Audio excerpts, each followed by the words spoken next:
سورہ حدید، حدید لوہے کو کہتے ہیں۔ اس میں اللہ تعالی کی نعمت لوہے کا ذکر ہے۔ قرآن کا معجزہ تو دیکھیں، جس چیز کی اہمیت آج سے 1400 سال قبل بیان کی گئی ہے۔ عقلی تقاضا تو یہ تھا کہ وقت کے گزرنے کے ساتھ ساتھ اس چیز کی اہمیت کم ہوتی جائے، چونکہ سائنس جب ترقی کر رہی ہے تو نئی چیزیں اس کی جگہ لے لیتی ہیں۔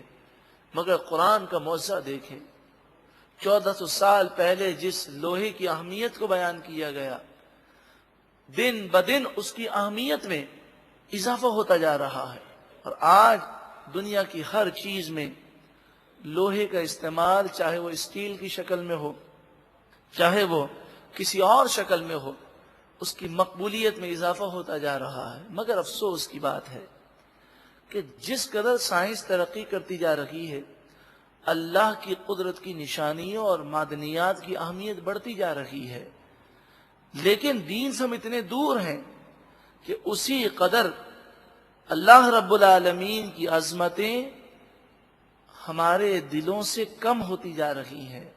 ضرورت اس بات کی ہے کہ ہم نور قرآن سے ایسے منور ہوں کہ جب سائنس میں غور کریں تو ہماری عقل یہاں تک نہ پہنچے کہ بیج بوتے ہیں تو بیج سے پودا نکلتا ہے، بلکہ ہماری عقل آگے تک پہنچے، یہ بیج کس نے پیدا کیا، اس زمین میں طاقت کس نے پیدا کی، ہر بیج سے تو پودا نہیں نکلتا، اس پودے کو پیدا کرنے والا جو رب العالمین ہے، اس کی قدرت اور اس کی عظمت ہمارے دلوں میں بیٹھ جائے، اور ہم رب العالمین کے خوف سے ایسے مزین ہو جائیں کہ گناہ کرتے وقت ہمارا رواں رواں کانپنے لگے اور گناہوں سے ہم بچ جائیں۔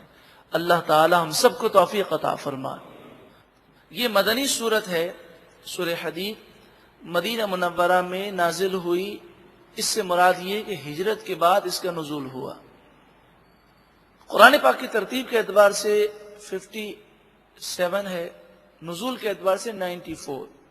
تو جو یہاں پر نزول کا نمبر لکھا ہے 94، اس اعتبار سے دیکھا جائے تو یہ آخری دور میں نازل ہوئی ہے، کیونکہ قرآن پاک کی سورتیں 114 ہیں۔ اس میں 29 آیتیں ہیں اور 4 رکوع ہیں۔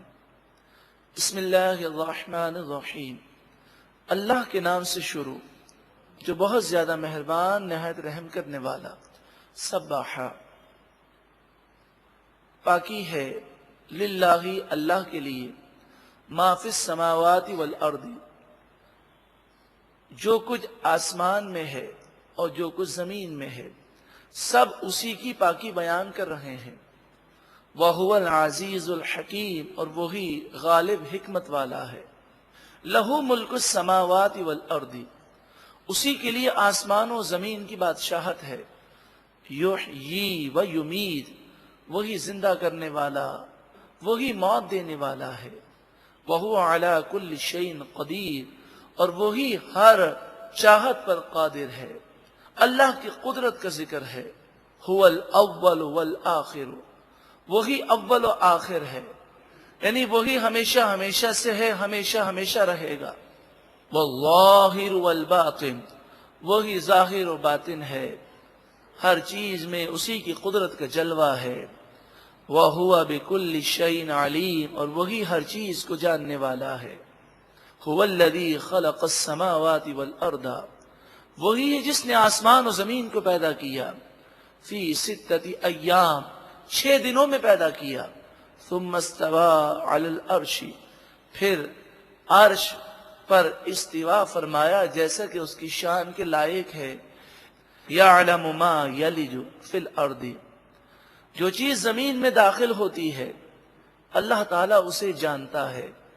کتنا پانی زمین میں جا رہا ہے، کتنی معدنیات زمین میں ہیں، کتنے بیج زمین میں جا رہے ہیں، کتنے مردے زمین میں جا رہے ہیں، اور کون کون سے مردوں کے اجزاء کون کون سے زمین میں مل رہے ہیں۔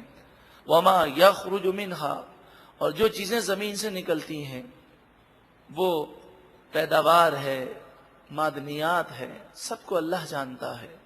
وما ينزل من السماء، اور جو آسمان سے اترتا ہے، یعنی پانی کو، رحمتوں کو، رزق کو، برکتوں کو وہ جانتا ہے۔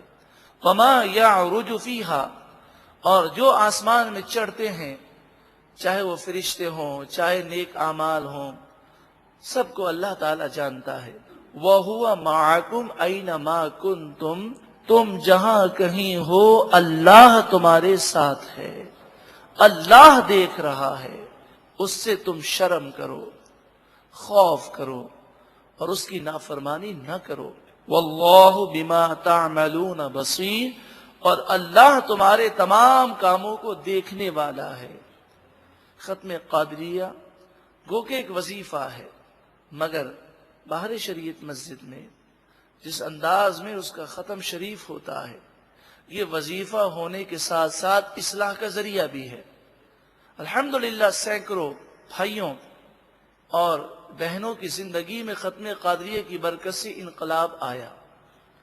وہاں جہاں یا باقی انت الباقی کا ذکر ہوتا ہے تو دنیا فانی ہے، دنیا کی محبت سے ہمیں دور بھاگنا ہے، اس کا درس دیا جاتا ہے۔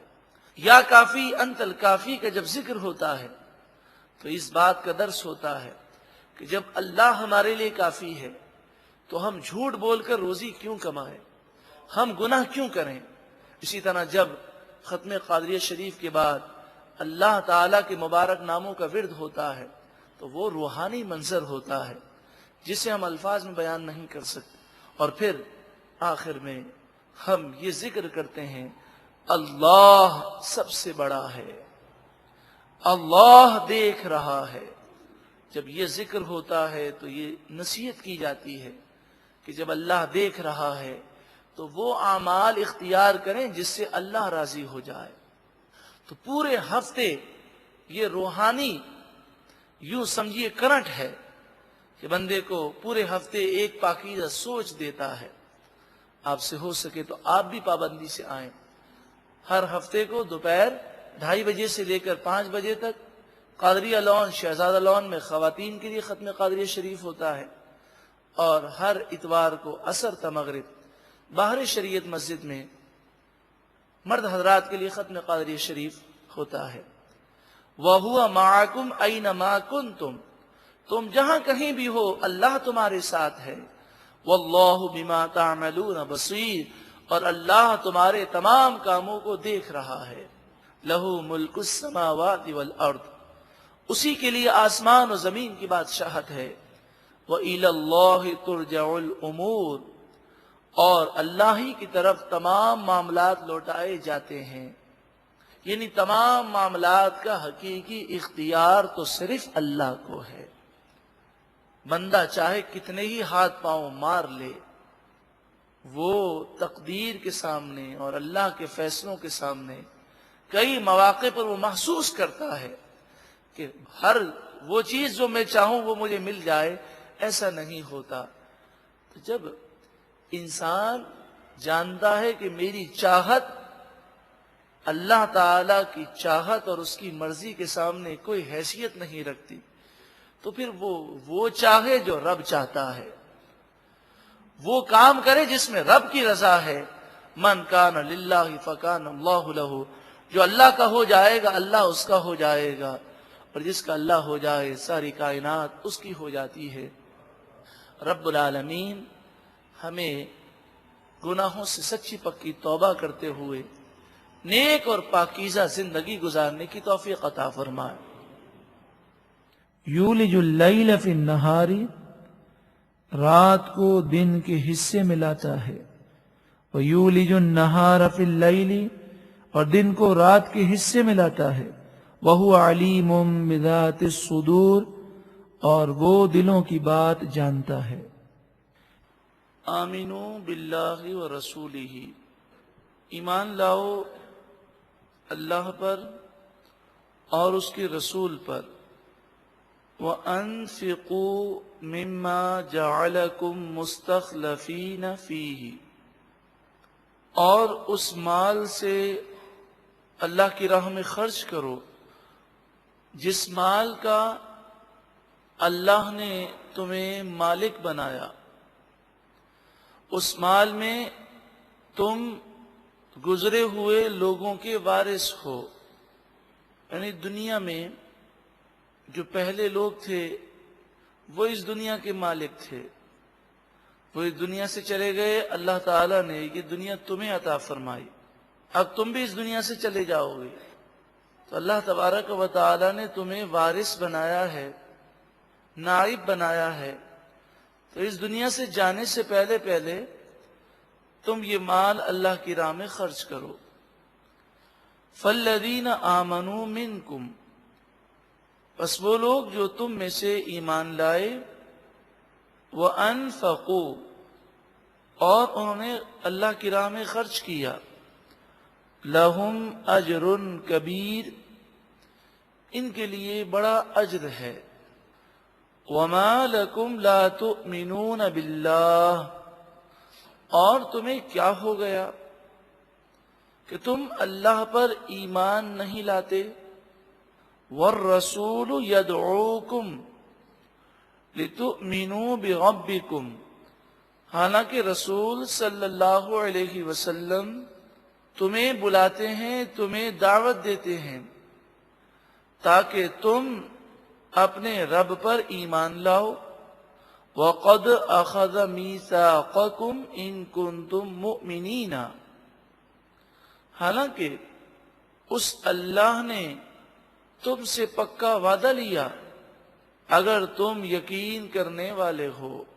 تو اس بات پر یقین رکھو کہ اللہ تبارک و تعالی نے عالم ارواح میں تمہاری روحوں کو جمع کیا اور تمہاری روحوں سے وعدہ لیا کہ میں تمہارا رب ہوں، تم میرا ہی کہنا مانو گے. مگر دنیا میں آ کر تم اس عہد اور پیمان سے پیچھے ہٹ گئے. هو الذی ينزل على عبده آیات بینات، وہ رب العالمین جو اپنے بندے صلی اللہ علیہ وسلم پر روشن واضح آیتوں کو نازل فرماتا ہے. یہ قرآن کی آیتیں کیوں نازل کی جاتی ہیں؟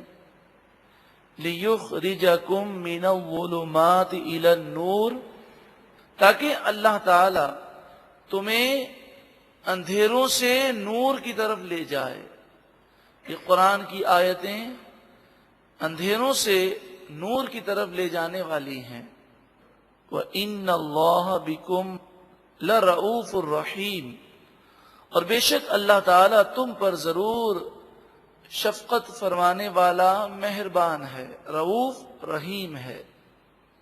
ان آیات میں ایمان لانے کا ذکر کیا گیا کہ ایمان لاؤ، اللہ کی راہ میں خرچ کرو. پھر ایمان لانے والوں اور اللہ کی راہ میں خرچ کرنے والوں کے لیے اجر کبیر، بڑے اجر کی انہیں بشارت سنائی گئی. پھر یہ فرمایا گیا کہ حضور صلی اللہ علیہ وآلہ وسلم جب واضح اور روشن معجزات دکھا کر تمہیں ایمان کی طرف بلا رہے ہیں، پھر تم ایمان کیوں نہیں لاتے؟ اور پھر نبی اکرم صلی اللہ علیہ وآلہ وسلم پر جو قرآن نازل کیا گیا اس کی شان بیان کی گئی کہ اس کے قرب سے اور قرآن کی آیات پر غور کرنے سے انسان اندھیروں سے نکل کر نور کی طرف جاتا ہے. اللہ رب العالمین ہمیں بھی قرآن پاک کا نور عطا فرمائے. وَمَا لَكُمْ أَلَّا تُنْفِقُوا فِي سَبِيلِ اللَّهِ، تمہیں کیا ہو گیا کہ تم اللہ کی راہ میں مال خرچ کیوں نہیں کرتے؟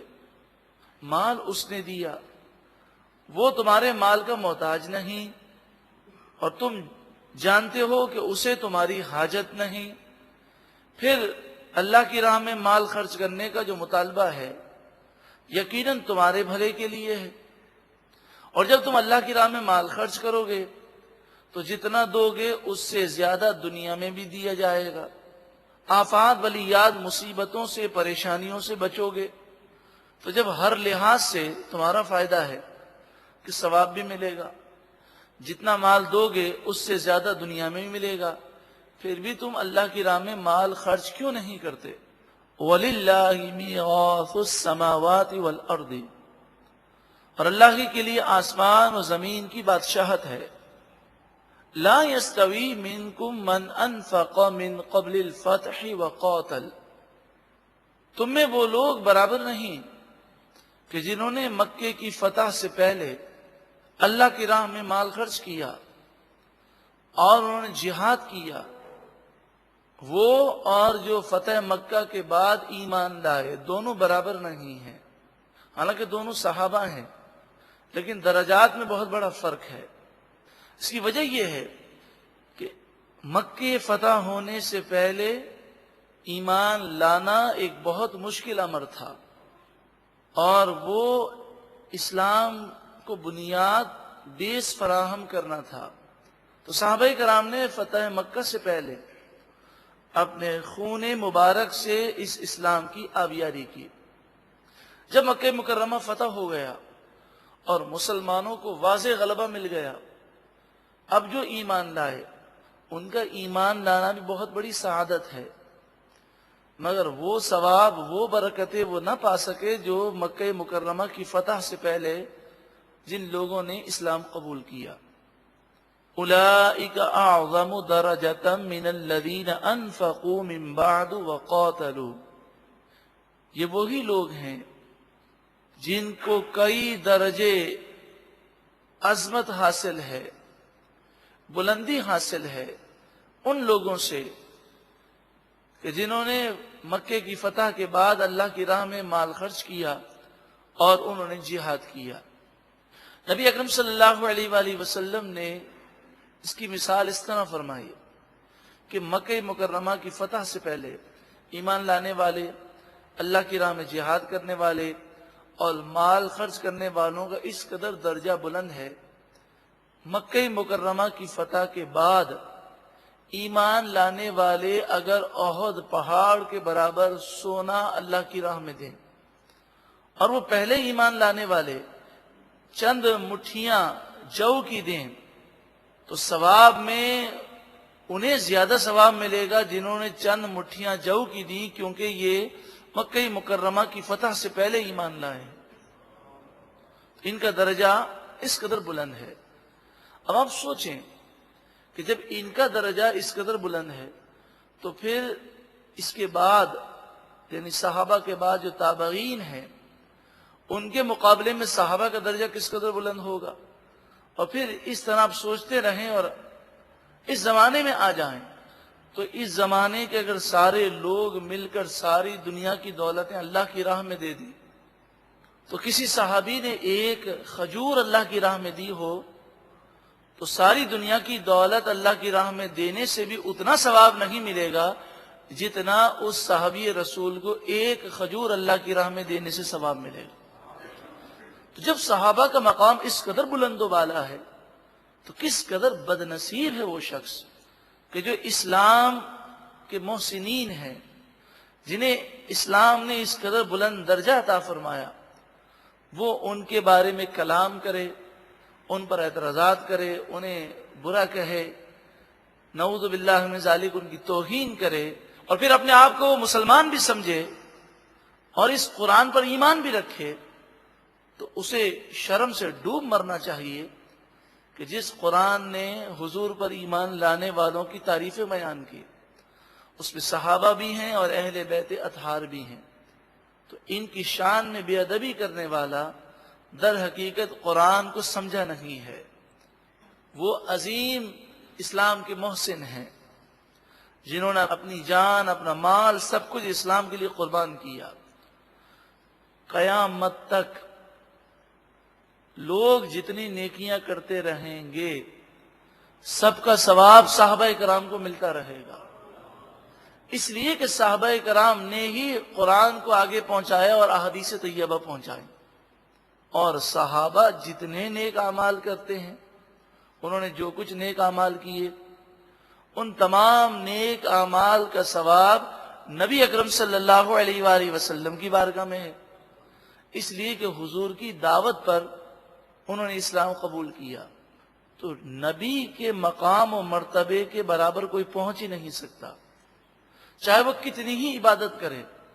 نبی صلی اللہ علیہ وآلہ وسلم اور پھر حضور کے صدقے میں صحابہ تابعین، تبع تابعین، ائمہ مجتہدین، اولیاء کاملین، ان کا مقام دن بدن بلندی کی طرف مائل ہے. ہر لمحے ان کے درجات بلند ہوتے ہیں. مثلا جب تک لوگ نماز پڑھتے رہیں گے، جب تک لوگ ہدایت پر عمل کرتے رہیں گے، تو جن لوگوں نے ہدایت کے لیے قربانیاں دی ہیں، اسلام ہم تک پہنچایا ہے، ان کے نامہ اعمال میں ثواب ملتا رہے گا، ثواب پہنچتا رہے گا. اس سے یہ بات بھی ہم سمجھ گئے کہ آج اگر ہم اسلام کے لیے قربانیاں دیں اور اسلام کی آبیاری اپنی جان سے کریں، اپنے مال سے کریں، اپنے وقت سے کریں، تو رہتی دنیا تک اسلام باقی رہے گا. اور ہماری دعوت دینے سے یہ قرآن کا نور جب تک پھیلتا رہے گا انشاءاللہ عز و جل، جب تک لوگ نمازی بنتے رہیں گے. ہم نے اگر 10 افراد کو نمازی بنایا اور انہیں تبلیغ دین پر لگا دیا، قرآن کے نور کو عام کرنے پر لگا دیا، تو وہ 10 افراد بالفرض 100 افراد کو قرآن کے نور کی طرف لے آتے ہیں. پھر وہ 100 افراد 1000 کو لے آتے ہیں. تو جب تک شمع سے شمع جلتی رہے گی، یہ دعوت دینے والے کو انشاءاللہ عز و جل ثواب ملتا رہے گا. تو تبلیغ دین یہ ایک ایسی انویسٹمنٹ ہے، قرآن کے نور کو عام کرنا ایک ایسی تجارت ہے جس میں کتنا نفع ہوگا ہمیں اندازہ نہیں ہے. یہ ہر لمحے اس کے نفع میں اضافہ ہوتا جاتا ہے. تو صحابہ کرام کی 2 کیٹیگریز بیان ہوئیں، 2 گروہ ہیں. مکہ مکرمہ کی فتح سے پہلے ایمان لائے، فتح مکہ کے بعد ایمان لائے. وَكُلًّا وَعَدَ اللَّهُ الْحُسْنَى، تمام صحابہ کرام سے اللہ نے بھلائی کا وعدہ فرما لیا. جب اللہ تعالیٰ تمام صحابہ کرام سے بھلائی کا وعدہ فرما لے، پھر اگر کوئی ان کے افعال پر اعتراض کرے تو در حقیقت وہ خود اپنے آپ کو جہنم میں لے جا رہا ہے. وَاللَّهُ بِمَا تَعْمَلُونَ خَبِيرٌ، اور اللہ تمہارے تمام کاموں سے باخبر ہے. ایک مرتبہ محبت کے ساتھ درود و سلام پڑھیں. اللہم صلی علی رسول الصلاۃ والسلام علیہ. سورۃ الحدید آیت نمبر 11. من ذا الذی یقرض اللہ قرضا حسنا، کون ہے وہ جو اللہ کو قرض حسنہ دے. اللہ کی راہ میں خرچ کرنے کو تشبیہ دی گئی قرض حسنہ سے. اس کی وجہ کیا ہے؟ اس کی وجہ یہ ہے کہ جو ہم کسی کو قرض حسنہ دیتے ہیں اور جسے دے رہے ہیں وہ مضبوط ہے، طاقتور ہے، تو جو ہم نے رقم دی ہے وہ ہماری رقم محفوظ ہے، وہ ضائع نہیں ہوگی اور وہ رقم ہمیں واپس مل جائے گی. تو اسی طرح تم اللہ کی راہ میں دیتے ہو تو اس بات پر یقین رکھو کہ 1 روپیہ دیا ہے تو 10 روپے تمہیں دنیا میں دے دیے جائیں گے اور آخرت میں بھی اس کا ثواب محفوظ ہے. وہ رب سب سے زیادہ طاقتور ہے، حقیقی طاقتور وہی ہے. اسے قرض حسنہ سے تشبیہ دی گئی، یعنی سمجھانے کے لیے مثال بیان کی گئی. پھر دوسری مثال، جب ہم کسی پارٹی کو، کسی کمپنی کو اپنا مال بزنس کے لیے دیتے ہیں، اگر وہ پارٹی اپنے وعدے پر قائم رہنے والی ہے، سچی ہے، وہ کمپنی طاقتور ہے، مضبوط ہے، تو ہمیں 2-3 باتیں ہمارے ذہن میں ہوتی ہیں. ایک تو یہ کہ ہماری رقم ضائع نہیں ہوگی، دوسرا یہ کہ ہمیں نفع بہت زیادہ ملے گا. رب العالمین سے بڑھ کر کوئی طاقتور نہیں ہے، حقیقی اختیار اور طاقت تو اسی کے پاس ہے. تو رب العالمین کی بارگاہ میں جو مال دے گا، اس سے بڑا بزنس کیا ہوگا کہ وہ دنیا اور آخرت کی تجارت کرتا ہے. پھر اس کا بھروسہ بھی ہونا چاہیے اس پر کہ رب العالمین میرے مال کو ضائع نہیں فرمائے گا، مجھے دنیا اور آخرت میں اس کا بہترین صلہ عطا فرمائے گا. اور پھر یہاں پر لطف یہ ہے کہ کرم الہی تو دیکھیں، جان اسی کی دی ہوئی، ہاتھ اسی کے دیے ہوئے، مال اسی کا دیا ہوا، اسی کی توفیق سے، اسی کے کرم سے، اسی کی مہربانی سے ایمان نصیب ہوا، نیکی کا جذبہ ملا، اور اسی کے حکم پر، اس کی توفیق سے، اس کی راہ میں مال خرچ کریں اور وہ کرم فرمائے اور اسے قرض حسنہ سے تشبیہ دے، فَيُضَاعِفَهُ لَهُ، پس اللہ تعالی اس قرض حسنہ میں اضافہ فرمائے گا۔ ایک کھجور اللہ کی راہ میں کوئی دے گا تو یہ بڑھتے بڑھتے ایک پہاڑ کے برابر ہو جائے گی۔ وَلَهُ أَجْرٌ كَرِيمٌ، اور ایسے شخص کے لیے بہت عزت والا اجر ہے۔ اب قیامت کا ذکر ہے، اللہ اکبر، قیامت کے میدان میں بھی کیسا منظر ہوگا کہ کچھ ایسے لوگ ہوں گے جن کے ارد گرد نورانی ماحول ہوگا، نور ہوگا، ان کے چہرے بھی نورانی ہوں گے، ان کے چاروں طرف نور گردش کر رہا ہوگا۔ وہ کس قدر خوش نصیب ہوں گے، کیسی قیامت کے میدان میں ان کی عزت افزائی ہوگی۔ یوم تری المؤمنین والمؤمنات، اس قیامت کے دن تم دیکھو گے مومنین مردوں کو اور مومنین عورتوں کو، یسعی نورہم بین ایدیہم وبایمانہم، ان کے ایمان کا نور ان کے آگے، وبایمانہم، اور ان کے داہنے دوڑتا ہے۔ بشراکم الیوم، ان سے کہا جائے گا آج کے دن تمہیں خوشخبری ہے۔ جنات تجری من تحتها الانہار، جنتیں ہیں تمہارے لیے، باغات ہیں جن کے نیچے نہریں رواں دواں ہیں، یعنی سکون، چین، اطمینان کا وہ مرکز ہے جہاں تمہیں ہمیشہ رہنا ہے، جہاں کوئی تکلیف نہیں ہے۔ خالدین فیہا، ہمیشہ ہمیشہ ان باغات میں رہنا ہے۔ ذالک هو الفوز العظیم، یہی سب سے بڑی کامیابی ہے۔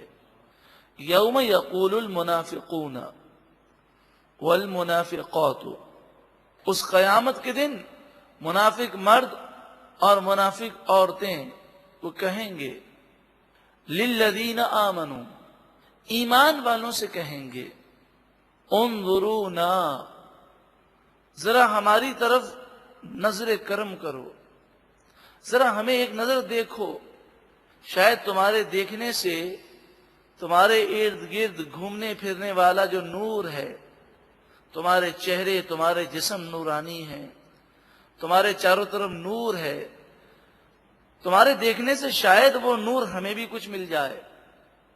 نقتبس من نورکم، تاکہ ہم تمہارے نور سے کچھ حاصل کر لیں۔ قیلا، ان سے کہا جائے گا ارجعوا، ہمارے دیکھنے سے تمہیں نور نہیں ملے گا، ہم وہاں کھڑے تھے اس مقام پر، ہمارا حساب کتاب ہوا ہے اور وہاں سے ہمیں نور ملا ہے، تو تم بھی وہاں جاؤ اور وہاں جا کر دیکھو تمہیں نور ملتا ہے۔ ارجعوا، تم پلٹو، وراءکم، اپنے پیچھے جہاں نور کی تقسیم ہوئی ہے، فالتمسوا نورا، پھر تم نور تلاش کرو۔ یہ نور تو ان منافقوں کو نہیں مل سکے گا، کیونکہ یہ تو ایمان کا نور ہے، یہ تو اسے نصیب ہوگا جس کا خاتمہ ایمان پر ہوا ہوگا، یہ تو قرآن کا نور ہے، یہ تو نیک اعمال کا نور ہے۔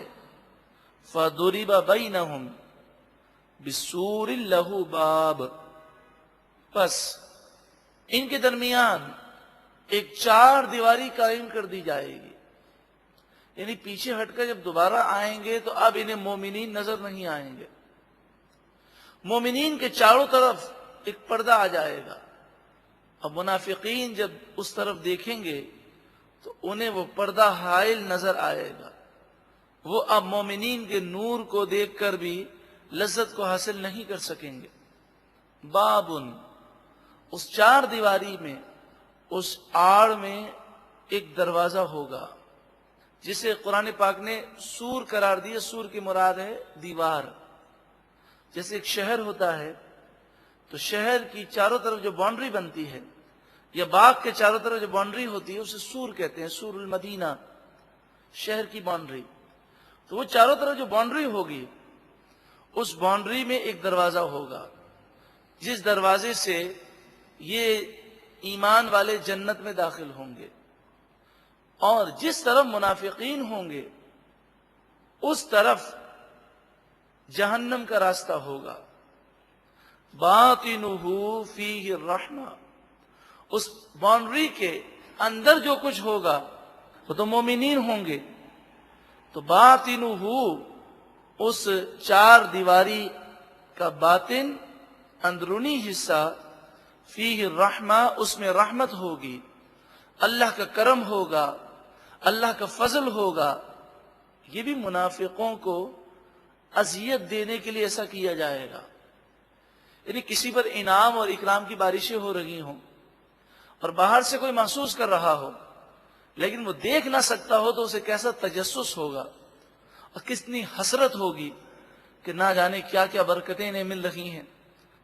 وَظَاهِرُهُ مِنْ قِبَلِهِ الْعَذَابِ، اور اس چار دیواری باؤنڈری کا جو ظاہر ہوگا، باہر کا حصہ ہوگا، اسی کی طرف عذاب ہوگا، یعنی منافقین اس جگہ پر ہوں گے جہاں سے وہ جہنم کی طرف جائیں گے۔ يُنَادُونَهُمْ، اب چونکہ منافقوں کو مومنین نظر نہیں آئیں گے تو وہ پریشان ہو کر تجسس میں اور حسرت کے باعث مومنوں کو پکاریں گے۔ يُنَادُونَهُمْ، وہ انہیں پکاریں گے، أَلَمْ نَكُمْ مَعَكُمْ، کیا ہم تمہارے ساتھ نہ تھے؟ تمہارے ساتھ کھاتے پیتے، تمہارے ساتھ زندگی گزارتے، آج تم پر یہ رحمتوں کی بارشیں ہیں اور تم نے ہمیں پہلے پیچھے بھیجا اور جب واپس آئے تو دیوار حائل ہو گئی۔ أَلَمْ نَكُمْ مَعَكُمْ، ارے ہم تمہارے رشتہ دار تھے، ارے ہم تمہارے محلے میں رہتے تھے، آج تم ہمیں پوچھتے نہیں ہو۔ قالوا، وہ نیک مومنین کہیں گے، بلا، ہاں کیوں نہیں، تم ہمارے قریب تھے، محلے میں تھے، ہمارے کاروبار میں ساتھ تھے، لیکن وَلَكِنَّكُمْ، ہاں لیکن فَتَنْتُمْ أَنفُسَكُمْ، تم نے اپنی جان کو فتنے میں ڈال دیا۔ تم ایمان کا اظہار کرتے تھے، ہم تمہیں مومن سمجھتے تھے، لیکن آج پتہ چلا کہ تمہارے دل میں ایمان نہیں تھا، تمہارے دل میں حضور کی تعظیم و توقیر نہ تھی۔ کیونکہ جن منافقوں کا ذکر کیا گیا یہ اصل میں مدینہ منورہ میں رہنے والے منافقوں کی مذمت میں آیت کریمہ ہے، کہ جو حضور کے پیچھے نماز تو پڑھتے تھے اور کلمہ توحید بھی پڑھتے تھے، توحید کے بڑے علمدار تھے، مگر وہ حضور کی بے ادبی اور توہین اپنے دل میں رکھتے تھے۔ وَلَكِنَّكُمْ فَتَنْتُمْ أَنفُسَكُمْ، ہاں لیکن تم نے اپنی جانوں کو فتنے میں ڈالا، اپنے دل کو ایمان کے نور سے منور نہ کیا۔ تم نے ایمان کو اور اسلام کو ظاہر تو کیا لیکن دل میں یہ ساری چیزیں نہ تھیں۔ وَتَرَبَّصْتُمْ، اور تم ہمارا انتظار کرتے رہے کہ کب مسلمان ذلیل و رسوا ہوں تو تم پھر اپنے کفر کا اظہار کرو۔ وَارْتَبْتُمْ، اور تم دین اسلام میں شک رکھتے، اور تم ایسے کام کرتے رہے۔ وَغَرَّتْكُمُ الْأَمَانِيُّ، اور تمہیں من گھڑت باتوں نے دھوکے میں ڈالا، تم عجیب و غریب قسم کے خیالات رکھتے تھے۔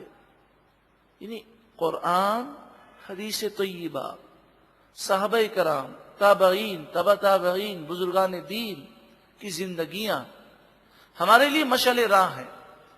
جب انسان امانی پر چلتا ہے، جیسے آج ہو رہا ہے کہ قرآن کو اپنی عقل کے مطابق ڈھالنے کی کوشش کرنا، اپنے آپ کو، اپنی عقلوں کو قرآن حدیث اور بزرگان دین کی سیرت اور ان کی زندگی کے مطابق ڈھالنے کی کوشش نہیں کی جاتی، بلکہ جیسی ان کی مرضی ہے، جیسے ان کے خیالات ہیں، تو قرآن کی آیت پڑھ کر اس کا مفہوم بھی وہی بتانے کی کوشش کی جاتی ہے۔ حتی جاء امر اللہ، یہاں تک کہ اللہ کا حکم آ گیا۔ اللہ کا حکم آ گیا، اس سے مراد موت ہے۔ وغرکم باللہ الغرور، اور تمہیں اللہ کے بارے میں دھوکہ دیا، دھوکے میں مبتلا کیا بڑے دھوکے باز یعنی شیطان نے۔ فالیوم، پس آج کے دن، لا یؤخذ منکم فدیۃ، تم سے کوئی فدیہ نہیں لیا جائے گا، یعنی مال لے کر جان چھوٹ جائے ایسا آج نہیں ہوگا۔ ولا من الذین کفروا، نہ تم سے فدیہ لیا جائے گا اور نہ کافروں سے لیا جائے گا۔ مأواکم النار، تم سب کا ٹھکانہ جہنم ہے۔ ہی مولاکم، یہی تمہارا ٹھکانہ ہے، یہی تمہاری جائے پناہ ہے۔ وبئس المصیر، بہت بری جگہ ہے پلٹنے کی۔ اب جو آیت کریمہ ہے یہ وہ آیت ہے جس نے بے شمار لوگوں کی زندگیوں میں انقلاب برپا کر دیا۔ حضرت فضیل بن عیاض رحمت اللہ تعالی علیہ، آپ وقت کے بہت بڑے ڈاکو تھے، اس قدر بڑے ڈاکو تھے کہ آپ کے علاقے میں اگر کسی کو معلوم ہو کہ یہ فضیل بن عیاض کا علاقہ ہے تو کوئی قافلہ وہاں سے گزرنے کی جرت نہ کرتا، اتنے بڑے ڈاکو تھے۔ اسی آیت کریمہ نے آپ کی زندگی میں انقلاب برپا کر دیا۔ لیکن ایک بڑی عجیب و غریب چیز ہے، حضرت فضیل بن عیاض ڈاکو ہونے کے ساتھ ساتھ آپ تسبیحات بھی پڑھتے، آپ نماز بھی پڑھتے تھے، ڈاکو ہونے کے ساتھ ساتھ۔ آپ کے بارے میں مشہور واقعہ ہے کہ ایک شخص نے یہ دیکھا کہ ڈاکوؤں نے حملہ کیا ہے، تو وہ بھاگا بھاگا اپنا سامان اور جمع پونجی لے کر بھاگا۔ اس نے دیکھا کہ مصلی پر ایک شخص بیٹھا ہے اور وہ تسبیح گھما رہا ہے اور اللہ کی عبادت میں لگا ہے، تو اس نے جا کر کہا کہ ڈاکوؤں نے حملہ کیا ہے، یہ مال آپ لے لیجئے، امانتاً رکھ لیجئے۔ انہوں نے رکھ لیا۔ پھر جب وہ واپس گیا تو ڈاکوؤں نے اسے گرفتار کر لیا اور تمام مسافروں کو گرفتار کر کے مال کی تقسیم کے لیے حضرت فضیل بن عیاض کے پاس آئے۔ اس نے جو دیکھا کہ یہ تو بہت بڑے ڈاکوؤں کا سردار ہے، مجھے کیا ہو گیا تھا کہ میں نے مال ان کے پاس رکھوایا۔ اور جب مال کی تقسیم ہو گئی تو حضرت فضیل بن عیاض نے اس کو بلایا اور کہا کہ بھئی یہ تمہاری امانت لے جاؤ، ہم امانت میں خیانت نہیں کرتے۔ تو اس نے کہا عجیب معاملہ ہے، ڈاکہ ڈالنا اتنا بڑا گناہ ہے، وہ آپ کو خیال نہیں آتا، اور امانت میں خیانت کی اتنی فکر ہے۔ تو انہوں نے کہا بھائی ہم جیسے بھی ہیں لیکن امانت میں خیانت کرنا یہ ہمارے قبیلے کی رسم ہی نہیں ہے۔ تو مجھ سے بڑا حیران ہوا۔ حضرت فضیل بن عیاض جو توبہ کرنے سے پہلے ان کی حالت تھی، اس حالت کو اگر آپ سمجھنا چاہیں تو اس طرح سمجھیں کہ ہمارے یہاں بھی ہوتا ہے کہ ہم بعض معاملات میں شریعت کی پابندی کرتے ہیں اور بعض معاملات میں ہمیں پرواہ نہیں ہوتی، حالانکہ پوری شریعت پر ہمیں عمل کرنا ہے۔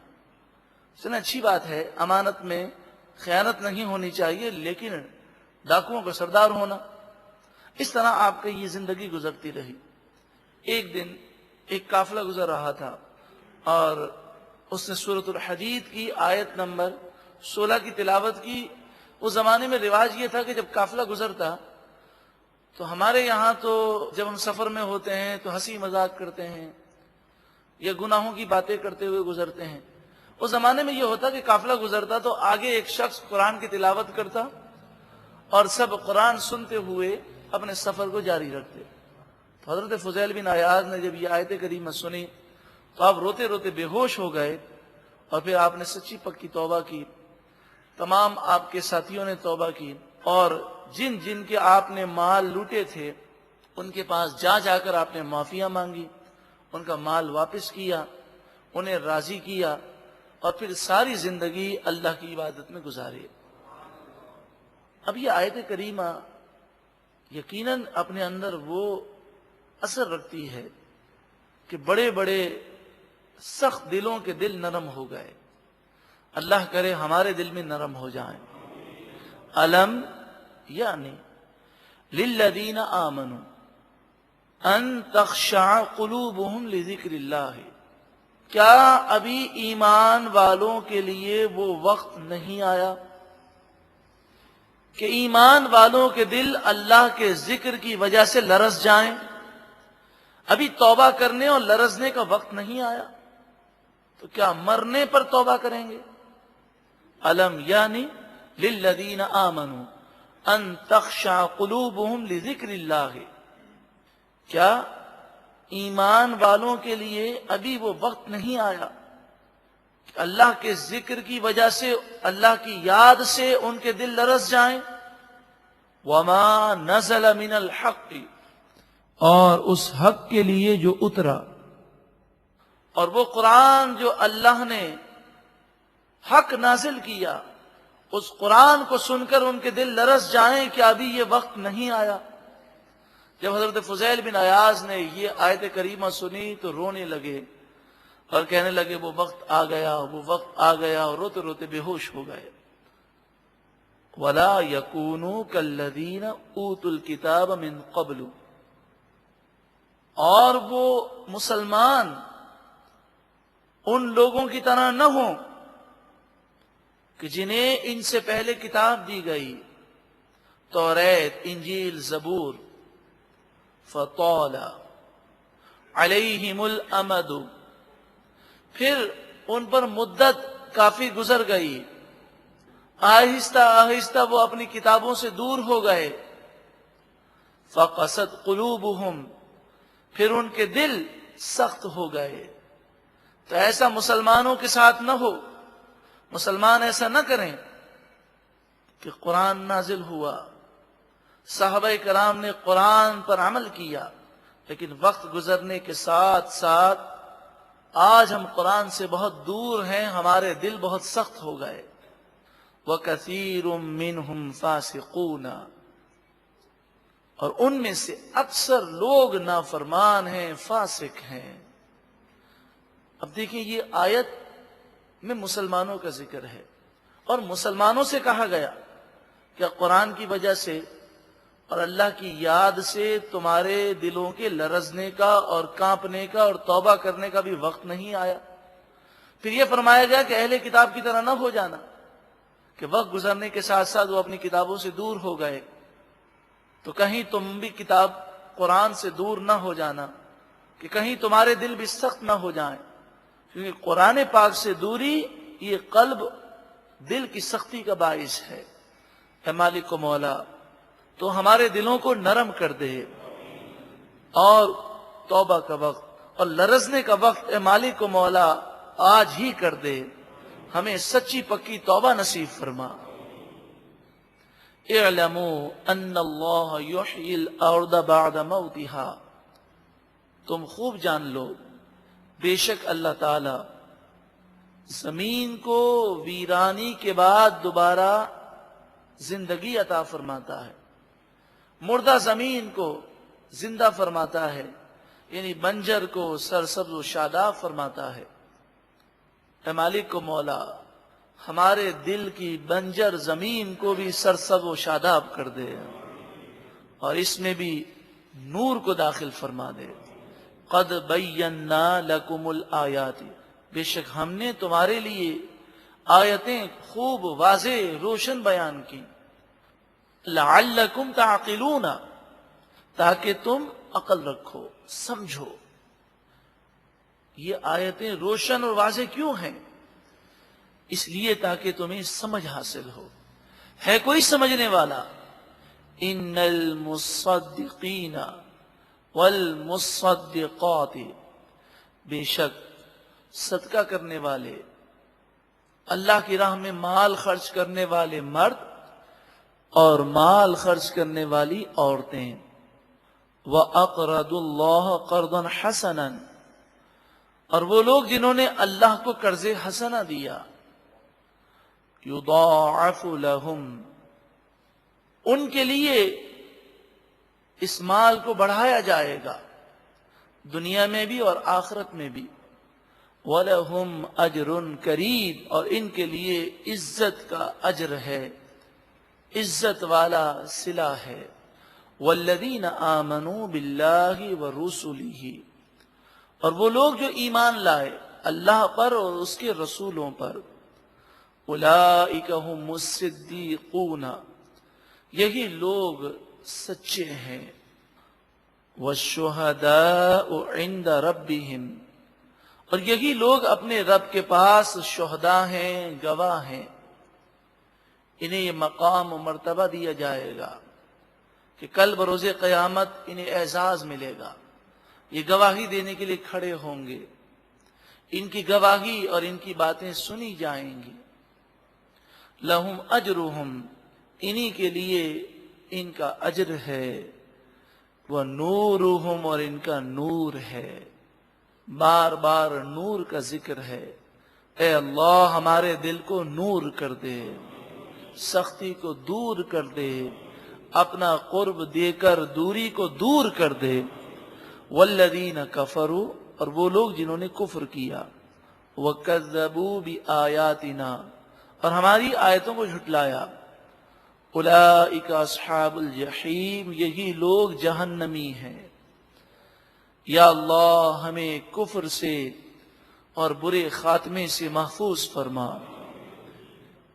ایک مرتبہ محبت کے ساتھ درود و سلام پڑھیں، اللہم صلی علی وسلم۔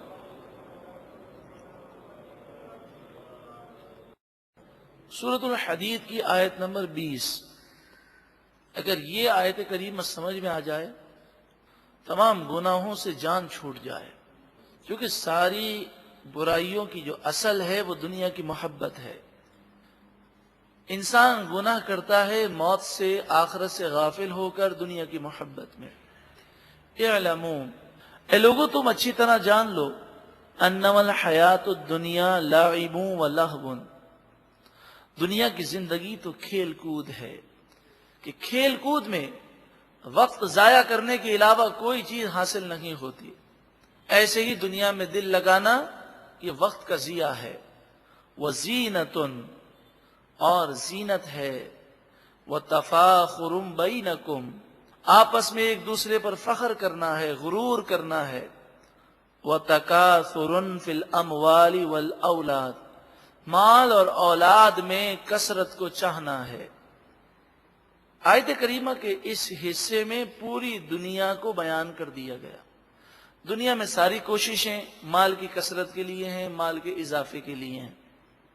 انسان سب کچھ کرتا ہے اولاد کے لیے، اور اکثر لوگ جو دنیاوی شوکت اور شان کو دکھاتے ہیں، اس پہ مقصود فخر کرنا ہے، دکھلاوا کرنا ہے، غرور کرنا ہے، اور یہ دنیا کو زینت قرار دیا گیا کہ در حقیقت یہ گندگی کا ڈھیر ہے۔ اس کے اوپر خوبصورت ایک پیپر چڑھا دیا جائے، اور جو اس کی گندگی کی حقیقت کو نہ جانتا ہو، یا یوں سمجھیے کہ 3 دن کا کوئی بھوکا ہو، اس کے سامنے عالی شان گرم گرم بہترین کھانا پیش کیا جائے۔ اب آپ بتائیے وہ کھانے پر اگر ٹوٹ نہ پڑے تو یہ بہت مشکل ہے، وہ ٹوٹ پڑے گا، اسے آپ روک نہیں سکتے۔ آپ اس کے سامنے کھانا رکھ دیں اور کہیں یہ کھانا آپ کو کھانا نہیں ہے، تو وہ ہرگز نہیں رکے گا، کیونکہ وہ 3 دن کا بھوکا ہے۔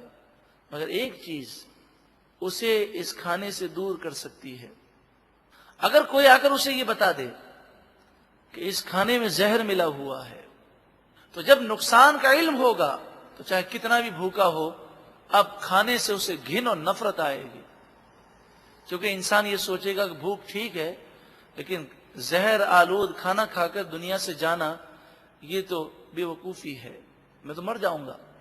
تو اسی طرح دنیا کی حقیقت ہم سمجھ جائیں کہ دنیا ہمارے لیے زہر ہے، یہ گناہ ہمارے لیے زہر ہے۔ اگر اس کی حقیقت سمجھ جائیں تو پھر گناہوں میں کوئی لذت حاصل ہو ہی نہیں سکتی۔ چلے زہر تو دور کی بات ہے، کتنی بھوک لگی ہو، کوئی کان میں آ کر یہ کہہ دے کہ میں نے کسی کو اس کھانے میں تھوکتے ہوئے دیکھا ہے اور اپنا تھوک ملایا اس نے، تو چاہے ہمیں اس کی بات پر یقین آئے کہ نہ آئے، ہم اس کی بات سنتے ہی گھن کی وجہ سے کھانے کے قریب نہیں جائیں گے۔ تو کتنی پیاری مثال بزرگان دین نے دی کہ بے حیائی کا ماحول ہے، نظر ادھر ادھر اٹھ رہی ہے، لیکن اس نظر کے اٹھانے پر جو نقصانات ہیں اگر بندہ وہ سمجھ جائے تو کبھی اسے بد نگاہی میں لذت محسوس نہ ہو۔ دنیا کی مثال ایسے ہے کمثل غیث، جیسے بارش کی مثال، جب بارش برستی ہے فصلیں تیار ہوتی ہیں، اعجب الکفار نباتہ، اس بارش سے جو پیداوار ہوتی ہے یہ کسانوں کو بہت اچھی لگتی ہے، بہت زیادہ تعجب میں ڈالتی ہے، کسان اس سے بڑے خوش ہوتے ہیں۔ ثم یہیج، پھر وہ فصل کسی آفت کی وجہ سے، آندھی کی وجہ سے یا کسی بیماری آنے کی وجہ سے سوکھ جاتی ہے، فتراہ مصفرا، پھر تم اسے پیلا دیکھتے ہو کہ جیسے سوکھ کر وہ پودے پیلے پڑ جاتے ہیں، زرد ہو جاتے ہیں، یلو کلر اختیار کر لیتے ہیں، بیکار ہو جاتے ہیں۔ ثم یکون حطاما، پھر وہ کھیتی ریزہ ریزہ ہو جاتی ہے۔ اسی طرح دنیا میں پیدائش سے لے کر جوانی تک یا بڑھاپے تک محنتیں کر کر کے ہم نے اپنی کھیتی تیار کی، دنیا کی کھیتی۔ اس دنیا کو آخرت کی کھیتی نہ بنایا، دنیا کو دنیا کے حصول کا ذریعہ بنایا۔ اب یہ کھیتی تیار ہو گئی مگر انسان بیماری میں سوکھ جاتا ہے، پھر وہ پیلا پڑ کر دنیا سے رخصت ہو جاتا ہے، پھر قبر میں وہ ریزہ ریزہ ہو جاتا ہے۔ یہ دنیا کا مال اسے کچھ کام نہیں آتا۔ یہ دنیا کی مثال ہے۔ وَفِي الْآخِرَةِ عَذَابٌ شَدِيدٌ، اور آخرت کی زندگی میں اس کے لیے شدید عذاب ہے، اس شخص کے لیے جس نے دنیا کو آخرت کی کھیتی نہ بنایا۔ وَمَغْفِرَةٌ مِّنَ اللَّهِ وَرِضْوَانٌ، اور اللہ کی طرف سے مغفرت اور رضامندی اس شخص کے لیے جس نے دنیا سے اپنی آخرت کا حصہ حاصل کیا۔ مال ہے تو اللہ کی راہ میں دیا، جان ہے تو عبادات وہ کر کے اللہ کی راہ میں قربانیاں دے دے کر اس نے ہر دنیا کی چیز کو آخرت کا ذریعہ بنا لیا۔ جب دنیا کی مذمت کی جاتی ہے تو اس سے مراد وہ دنیا ہے جو آخرت کی یاد سے غافل کرے، لیکن وہ چیزیں جو آخرت کی یاد کا ذریعہ ہیں وہ دنیا نہیں ہے۔ اگر انسان اللہ کی راہ میں مال خرچ کر رہا ہے، عبادات بجا لا رہا ہے، حرام اور گناہ سے بچ رہا ہے، پاکیزہ زندگی گزار رہا ہے، تو یہی دنیا اس کے لیے آخرت کی کھیتی ہے۔ ورنہ دنیا کی زندگی اس میں کوئی بہت بڑا مقام حاصل کرنا کوئی بڑا کمال نہیں ہے۔ وَمَا الْحَيَاةُ الدُّنْيَا إِلَّا مَتَاعُ الْغُرُورِ، دنیا کی زندگی تو صرف دھوکے کا سامان ہے۔ یہ تو ایک دھوکہ ہے، ایک خواب ہے کہ آنکھ کھلتے ہی سارا خواب ختم ہو جاتا ہے، یہاں آنکھ بند ہوتے ہی، قبر میں جاتے ہی دنیا ایک دھوکہ محسوس ہوگی۔ سابقوا الی مغفرۃ من ربکم، اپنے رب کی مغفرت کی طرف دوڑو، کوشش کرو، ایسے کام کرو جس سے تمہارا رب راضی ہو جائے اور تمہارا رب تمہیں بخش دے۔ وہ جنت، اور جنت کے حصول کے لیے کوششیں کرو۔ وقت تمہارے پاس اب بہت تھوڑا رہ گیا، موت کا فرشتہ آ کر تمہاری روح کو نکال دے گا، جو وقت باقی ہے اس میں جلدی کرو۔ حضرت حسن بصری رضی اللہ تعالی عنہ فرماتے ہیں، لوگوں جلدی کرو، انسان کی زندگی کیا ہے؟ یہ تو سانسوں کی مالا ہے، اس سے پہلے کہ سانسوں کی مالا ٹوٹ جائے انسان کی کیا وقت ہے، ایک سانس بند ہو جائے تو ختم. تو اس سے پہلے کہ تمہارے جو سانس مقرر ہیں وہ ختم ہو جائیں، اللہ کو راضی کر لو. ارضھا کعرض السماء والارض، جنت کی چوڑائی کو سمجھایا گیا کہ ساتوں زمین اور ساتوں آسمان ان کو ورق بنایا جائے اور جوڑ دیا جائے. تو ساتوں آسمانوں اور ساتوں زمین کو ایک سیٹ میں رکھ کر جوڑا جائے تو کس قدر لمبائی ہوگی. فرمایا جنت کی چوڑائی اس سے بھی زیادہ ہے. جب چوڑائی کا یہ عالم ہے تو لمبائی کا کیا عالم ہوگا. ارضھا، جنت کی چوڑائی، کعرض السماء والارض، جیسے آسمان اور زمین کی چوڑائی. اتنی پیاری جنت، کیا اسے چھوڑ کر دنیا کی فانی دولت کو حاصل کرنا کوئی عقل مندی کا کام ہے. اعدت للذین آمنوا باللہ ورسلہ، یہ جنت تیار کی گئی ان لوگوں کے لیے جو اللہ پر اور اس کے رسولوں پر ایمان لائے. ذالک فضل اللہ یؤتیہ من یشاء، یہ اللہ کا فضل ہے جسے اللہ تعالی چاہتا ہے عطا فرماتا ہے. اے مالک و مولا، تو ہمیں بھی اپنا فضل عطا فرما، ایک پاکیزہ اور ایسی زندگی جس سے تو راضی ہو جائے ویسی زندگی گزارنے کی توفیق عطا فرما. واللہ ذو الفضل العظیم، اور اللہ بہت بڑے فضل والا ہے.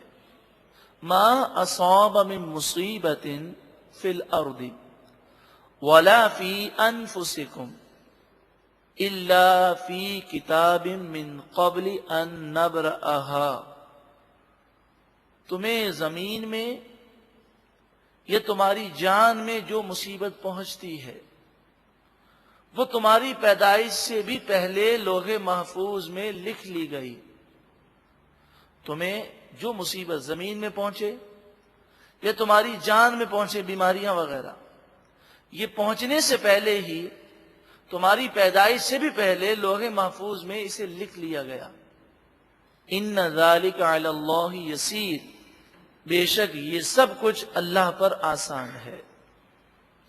سوال یہ ہے کہ ہم مصیبت سے بچنے کے لیے کوششیں کرتے ہیں، اسباب بھی اختیار کرتے ہیں، اور ہمیں کوشش کرنے کی اجازت بھی ہے، خودکشی کرنے کی اجازت نہیں ہے.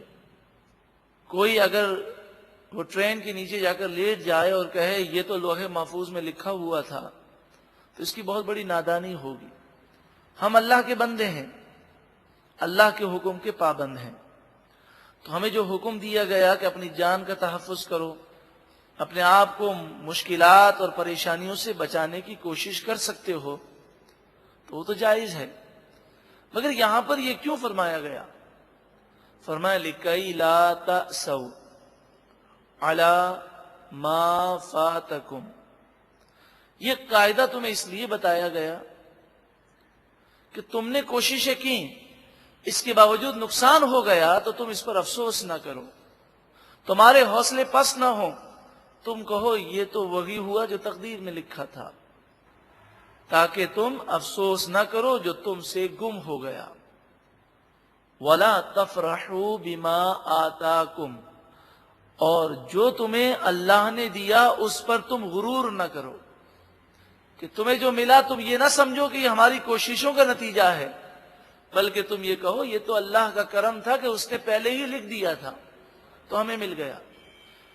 تو مراد یہ ہے کہ مصیبت میں صبر نصیب ہو اور اللہ کی نعمتوں کے عالم میں شکر نصیب ہو، اس کے لیے یہ تقدیر کا قاعدہ بتایا گیا کہ صبر انسان کو آ جاتا ہے جب مصیبت میں وہ یہ سوچتا ہے یہ تو تقدیر میں میری پیدائش سے پہلے لکھا تھا، تو اب اسے صبر آ جاتا ہے.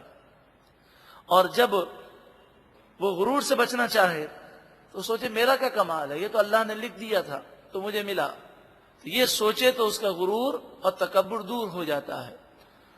واللہ لا يحب کل مختال فخور، اور اللہ تعالی ہر غرور و تکبر کرنے والے اترانے والے اور شیخی مارنے والے کو پسند نہیں فرماتا۔ الذین یبخلون، یہ وہ لوگ ہیں جو بخل کرتے ہیں، کنجوسی کرتے ہیں۔ وَيَأْمُرُونَ النَّاسَ بِالْبُخْلِ، اور لوگوں کو بھی بخل کا، کنجوسی کا حکم دیتے ہیں، مگر اب موجودہ دور میں اس کے نام چینج ہو گئے۔ مستقبل کی فکر کرو، بچت ایک اچھی چیز ہے، اپنے بچوں کے پاؤں پر کھڑے ہونے کے لیے کچھ سرمایہ جمع کرو۔ ان باتوں نے لوگوں کو کنجوس بنا دیا۔ وہ غریب کو جاننے کے باوجود بھی، اور اس بات پر یقین بھی ہوتا ہے کہ سچا آدمی ہے، ذاتی طور پر اس خاندانی آدمی کو جانتے بھی ہیں، لیکن پھر بھی غریب ایڑیاں رگڑ رہا ہوتا ہے، علاج کے لیے رقم نہیں ہے، مگر انسان اپنے مستقبل کو روشن کرنے کی خاطر مال خرچ کرنے کو تیار نہیں ہوتا۔ تو اب جدید دور میں برائیوں کو اچھا نام دے دیا گیا، جیسے بے حیائی، فحاشی، عریانی کو آزادی کا نام دے دیا گیا، حقوق نسواں کا نام دے دیا گیا۔ جی عورتوں کی ترقی، تو کیا اسلام سے بڑھ کر کسی نے عورتوں کی ترقی میں دلچسپی لی ہے؟ کیا خلفائے راشدین کے دور سے بڑھ کر عورتیں کسی اور دور میں ترقی یافتہ تھیں؟ لیکن اس دور میں جب پردے کا ماحول تھا تو حقیقت میں عورتوں کے حقوق کا تحفظ اسی ماحول میں ہو سکتا ہے، مگر یہ کہیں کہ بھائی بے حیائی پھیلاؤ تو لوگ ان کو مار کر نکال دیں گے، تو اس لیے انہوں نے ان کے نام اچھے رکھ دیے۔ کوئی زہر دینے والا یہ نہیں کہتا میں آپ کو زہر دے رہا ہوں، بلکہ وہ تو آپ کو زہر دے گا تو یہ کہہ کر دے گا کہ اس کے کھانے سے تو آپ کو بڑی قوت حاصل ہوگی، وہ تو اسے لذیذ کھانا بنا کر پیش کرے گا۔ وَيَأْمُرُونَ النَّاسَ بِالْبُخْلِ، لوگوں کو بھی بخل کا وہ سبق سکھاتے ہیں۔ اب آپ سوچیں، جب بخل بری چیز ہے تو وہ لوگوں کو بخل کا حکم ڈائریکٹ تو نہیں دیتے ہوں گے، اسی طرح دیتے ہوں گے کہ بھائی ٹھیک ہے غریب کی مدد کرنی چاہیے، مگر اپنا مستقبل بھی تو دیکھو۔ وَمَن يَتَوَلَّ، اور جو کوئی منہ پھیرے، جو کوئی ہدایت کی طرف نہ آئے، فَإِنَّ اللَّهَ هُوَ الْغَنِيُّ الْحَمِيدُ، پس بے شک اللہ تعالی غنی ہے، حمید ہے، وہ کسی کا محتاج نہیں ہے، ساری کائنات اس کی محتاج ہے، حمید ہے، ہر تعریف، ہر خوبی کا وہی مستحق ہے۔ زمین و آسمان کی مخلوقات اس کی عبادت اور اس کی تعریف میں مشغول ہیں۔ لَقَدْ أَرْسَلْنَا رُسُلَنَا بِالْبَيِّنَاتِ، بے شک ہم نے اپنے رسولوں کو دلیلوں کے ساتھ بھیجا۔ وَأَنزَلْنَا مَعَهُمُ الْكِتَابَ وَالْمِيزَانَ، اور ان کے ساتھ کتاب اور عدل کی ترازو اتاری۔ لِيَقُومَ النَّاسُ بِالْقِسْطِ، کہ لوگ انصاف پر قائم ہوں۔ وَأَنزَلْنَا الْحَدِيدَ فِيهِ بَأْسٌ شَدِيدٌ، اور ہم نے اس زمین میں لوہا اتارا جس میں بہت سختی ہے۔ لوہا، حدید، آج دنیا کے اندر بھی جس قدر سائنس ترقی کرتی جا رہی ہے اس کی اہمیت میں اضافہ ہوتا جا رہا ہے۔ وَمَنَافِعُ لِلنَّاسِ، زمین کے اندر کچھ دھاتیں ایسی ہیں جن میں سختی نہیں ہے، وہ بھربھری ہیں، کچھ لکوڈ ہیں، لیکن اللہ تعالیٰ نے لوہے میں سختی پیدا کی۔ آج کل کے دور میں اس سے فولاد بنایا جاتا ہے، جسے عرف میں بھی اسٹیل بھی کہتے ہیں، جو زنگ لگنے سے محفوظ ہوتا ہے۔ بعض ایسے اسٹیل آتے ہیں کہ جس میں 200 سال کی گارنٹی ہوتی ہے، اس سے پھر عمارتیں بنائی جاتی ہیں، وہ عمارتیں بہت مضبوط بنتی ہیں۔ آج دنیا کے کسی بھی ملک میں چلے جائیں، بڑی سے بڑی عمارت وہ اگر آج قائم ہے تو وہ لوہا اس کے اندر ضرور شامل ہے۔ وَمَنَافِعُ لِلنَّاسِ، لوگوں کے لیے اس میں منافع ہیں۔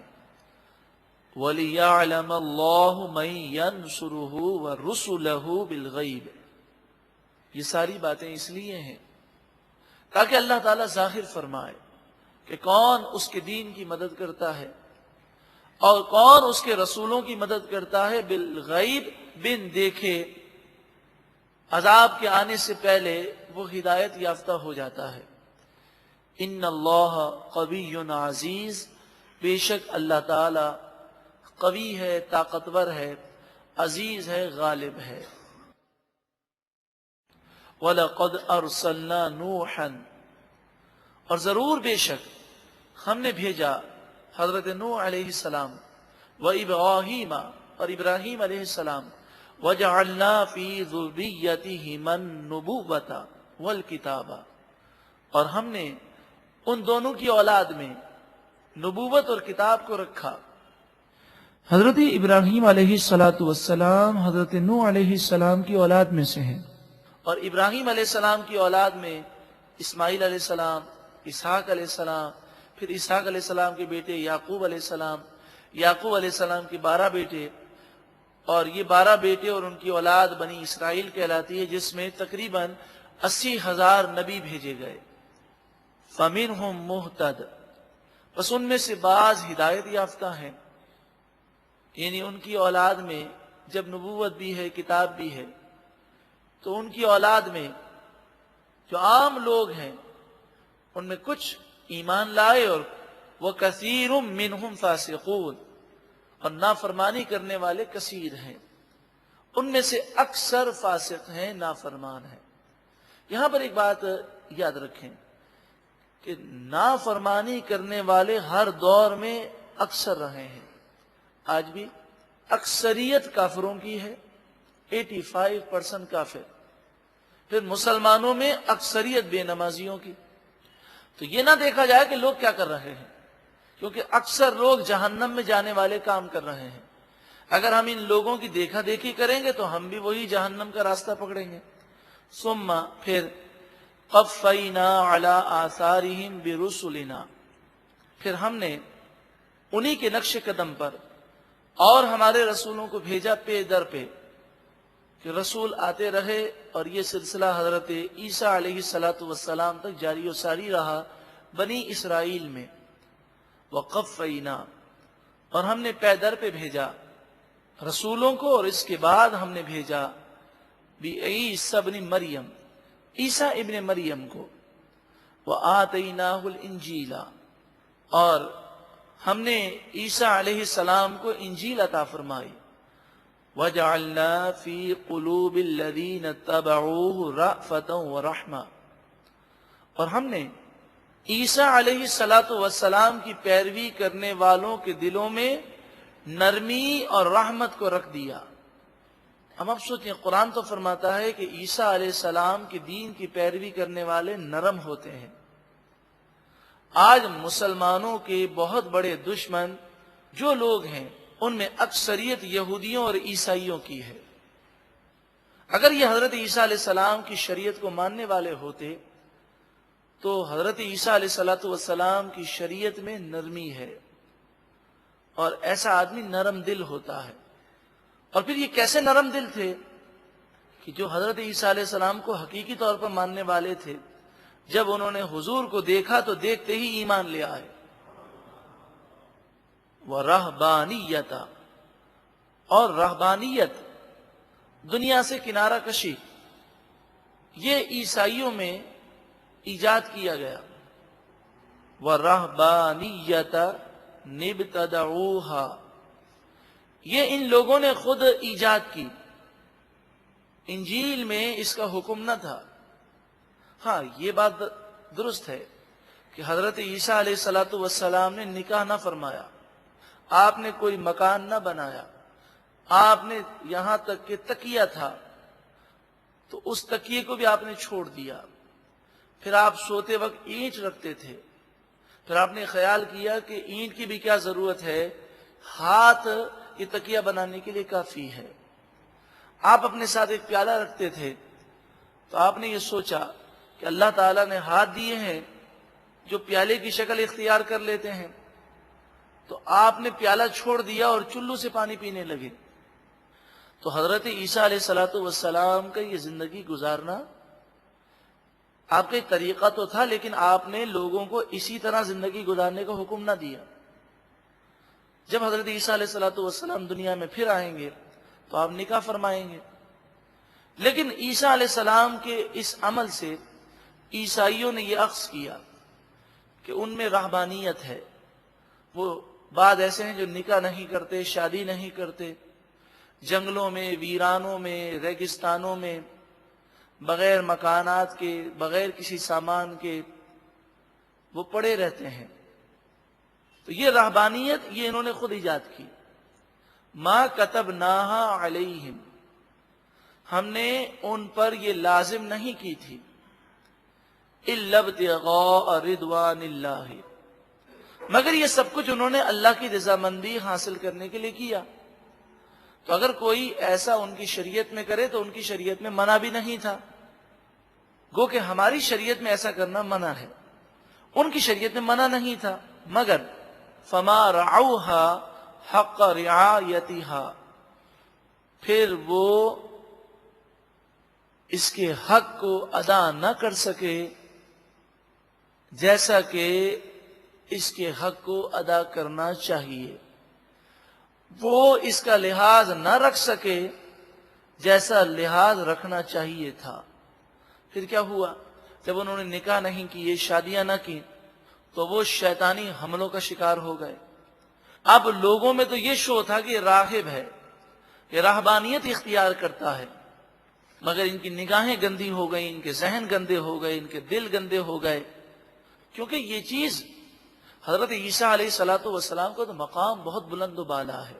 نبی تو گناہوں سے معصوم ہے، مگر انسان انسانی فطرتوں سے اگر دور ہو جائے تو جائز طریقے سے جب کوئی چیز حاصل نہ کرے تو خطرہ یہ ہوتا ہے کہ وہ حرام میں مبتلا ہو جائے. اسی لیے اسلام نے فرمایا ایک نکاح کر لو، 2 کرنا چاہو تو 2 کر لو، 3 کر سکتے ہو، 4 کر سکتے ہو، مگر حرام کے قریب مت جانا. لیکن مغرب نے نکاح پر تو پابندیاں لگائیں کہ 1 سے اوپر شادی نہیں کی جا سکتی، لیکن حرام کام کرنے پر کوئی پابندی نہیں ہے. تو اب لوگ ایک نکاح کرنے کو بھی تیار نہیں ہیں، اور وہاں پر ایک بے حیائی اور گندگی کا ماحول ہے. اللہ تعالیٰ مسلمانوں کو اس ماحول سے پناہ عطا فرمائے. فَآتَيْنَا الَّذِينَ آمَنُوا مِنْهُمْ أَجْرَهُمْ، پس ہم نے ان لوگوں کو جو ان میں سے ایمان لائے، یعنی عیسائیوں میں سے جو ایمان لائے، ہم انہیں اجر دیں گے. وَكَثِيرٌ مِّنْهُمْ فَاسِقُونَ، اور ان میں سے اکثر عیسائی فاسق ہیں، نافرمان ہیں. یا ایھا الذین آمنوا اتقوا اللہ، اے ایمان والوں اللہ سے ڈرو. وآمنوا برسولہ، اور اللہ کے رسول پر یقین رکھو. اس سے مراد عیسائی ہیں. ان سے کہا گیا کہ تم جو اللہ پر ایمان رکھتے ہو تو اللہ سے ڈرو اور رسول اللہ صلی اللہ علیہ وسلم پر بھی ایمان لاؤ. یؤتکم کفلین من رحمتہ، اللہ تعالیٰ تمہیں اپنی رحمت سے دگنا حصہ عطا فرمائے گا. کہ تم نے انجیل پر بھی عمل کیا، عیسیٰ علیہ السلام پر بھی ایمان لائے، پھر قرآن پر بھی عمل کرو گے اور حضور پر بھی ایمان لاؤ گے تو تمہیں دگنا ثواب دیا جائے. وَيَجْعَلْ لَكُمْ نُورًا، اللہ تعالیٰ تمہارے لیے نور پیدا فرمائے گا. تمشون بِهِ، اس نور کے ساتھ تم چلو گے. اس نور سے مراد قلب کا روشن ہونا ہے. جب نور قرآن سے دل روشن ہو جاتا ہے تو انسان راہ ہدایت پر چلتا ہے، اور ذرہ برابر بھی وہ غلط کام کرنے جاتا ہے اس کا دل بے چین ہو جاتا ہے. یہ نور ہر وقت اس کے ساتھ رہتا ہے. اے مالک و مولا ہمیں بھی یہ نور عطا فرما. وَيَغْفِرْ لَكُمْ، اور اللہ تمہاری خطاؤں کو معاف کر دے گا. وَاللَّهُ غَفُورٌ رَحِيمٌ، اور اللہ بخشنے والا مہربان ہے. لِأَلَّا يَعْلَمَ أَهْلُ الْكِتَابِ، یہ باتیں اس لیے بیان کی جاتی ہیں کہ اہل کتاب یہ بات جان لیں. اللہ یقدرون علی شیء من فضل اللہ، کہ اگر وہ ایمان نہیں لائیں گے تو اللہ کے فضل سے وہ کوئی چیز نہیں پائیں گے. وہ یہ نہ سمجھیں کہ یہودیت یا عیسائیت پر وہ قائم رہے تو جنت میں چلے جائیں گے. یہ باتیں اس لیے بتائی گئیں کہ حضور پر ایمان لائے بغیر یہ جنت میں نہیں جا سکتے. وَأَنَّ الْفَضْلَ بِيَدِ اللَّهِ، اور بے شک سارا فضل تو اللہ ہی کے دست قدرت میں ہے. يُؤْتِيهِ مَن يَشَاءُ، اللہ تعالیٰ جسے چاہتا ہے اپنا فضل عطا فرماتا ہے. وَاللَّهُ ذُو الْفَضْلِ الْعَظِيمِ، اور اللہ بڑے فضل والا ہے. رب العالمین ہمیں بھی اپنا فضل عطا فرمائے. الحمدللہ 27 پارے مکمل ہوئے. اللہ رب العالمین ان 27 پاروں کے نور سے بلکہ پورے قرآن پاک کے نور سے ہمارے قلوب کو روشن اور منور فرمائے.